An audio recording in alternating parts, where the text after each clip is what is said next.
So I started off in undergrad, starting as thinking I'm going to be a medical doctor. But then after a year through, I figured after kind of experiences, it wasn't for me. And the school I went to had a great fitness program. So the fitness made a lot of sense to me as going more that wellness route. And I started to lift more, I started to run more, really understand fitness on the highest level I could at that time. And then I figured, well, what's the next step? I started training people, and then I wanted more. While I was in school at chiropractic, I got big into functional rehabilitation, as well as eventually acupuncture, cupping techniques. And my goal was to have a lot of tools in my tool belt, so that I could, when I needed to take that tool, I could apply it appropriately, if that is cupping, or if that's exercise, or that is needling, or adjusting. And that's how I developed my, what I do today. What people say, they're like, you're not a typical chiropractor. I hear this all the time.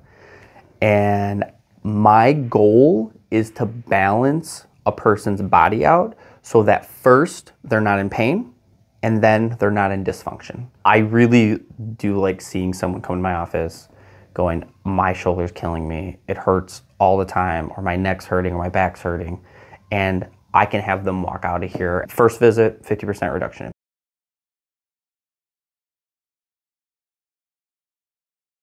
When someone comes in here, and we're gonna go through an assessment with them, and that's really the first key thing. So you should be doing a health history. You want to know their background. You want to establish their top 3 goals.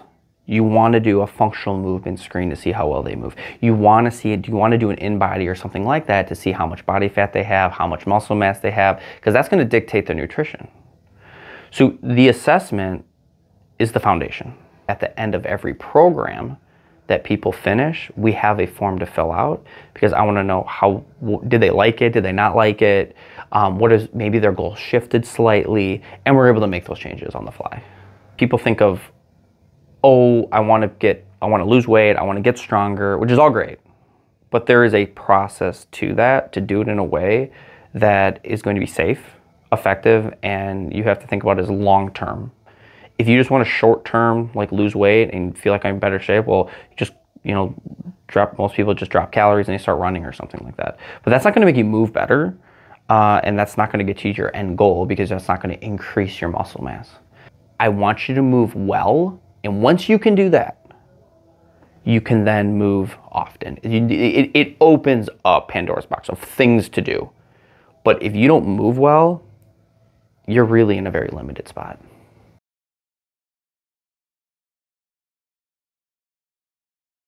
I think it's coaches.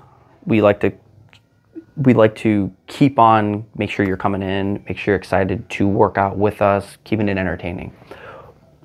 But I'm not going to sugarcoat it, is that when things get hard and life happens, motivation goes away. But what doesn't change, if you've developed it, is discipline.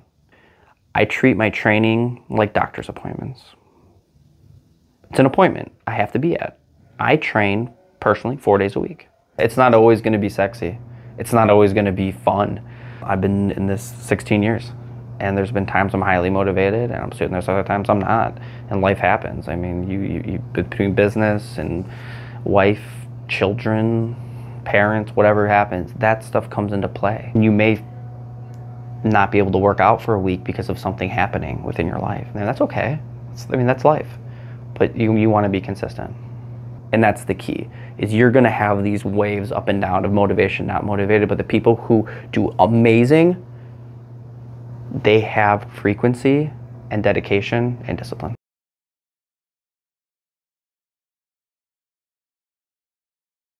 What I like to do, what I'm currently training for, and I just like competing, so I'm getting ready for a Beast Spartan race.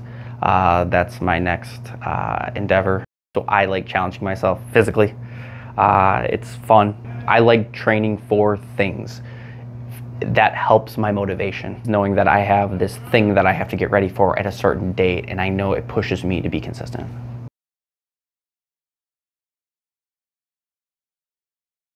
love to go back to like Israel would be it. I'd love to see, you know, where, you know, maybe like where, you know, the foundations of Christianity are. I find that fascinating. As a Christian of who I am, I find that just like a really interested, understanding the history more and more. I think understanding that is an important part of my life, and makes me, I don't know, it's just something I've always been interested in.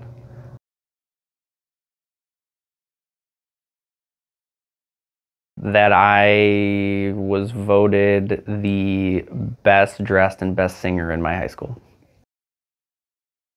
Now, I grew up in Whitewater, Wisconsin.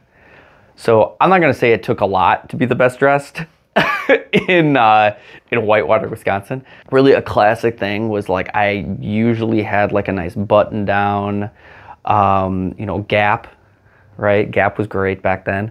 You know, nice pair of jeans. Definitely the socks matched the shirt. Nice belt. Always some nice shoes. I might have had some highlights in. I'm not sure. I might have had highlights in the hair a little bit, but I definitely had a boy band vibe going on.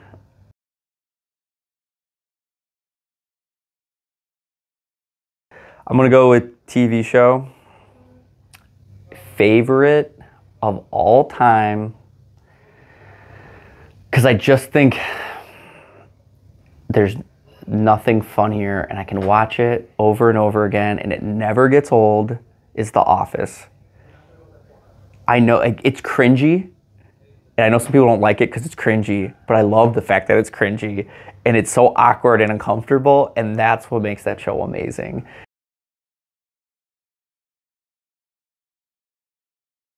For sure, it's time travel. I don't know if that's technically a superpower, but it would be time travel, like to go back and see things as they were going on. I think is like the most powerful information you could ever have. Like I like context of time, because people try to compare what happened like 100 years ago or 1,000 years ago with today, and you can't, because social norms are different. The times, like the way cultures acted with one another, are completely different.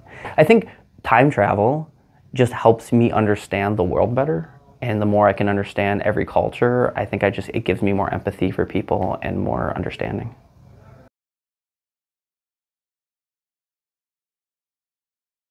The easiest thing to explain what we do is the visualization. Like, there isn't a single person that comes into our facility and just does whatever they want. That does not happen. Every single person has a program.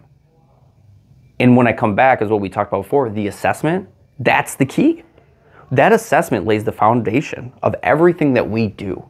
90% of trainers don't assess. If you're not assessing, you're just guessing. But if you do it and you have a good system to do it, the results speak for themselves. It feels like a great community, a positive community that you can be at, that everyone's trying to become better. Everyone's either, you know, we have D1 athletes, we have grandmas and grandpas, we have moms and dads. I mean, we got everything here. And I think that's one of the cool parts about a functional effect, is that people are just trying to improve themselves. And it can be a really fun environment. And it's probably one of the least judgy places you could be, because everyone knows, like, yeah, you're starting somewhere, and we're just gonna keep building off that.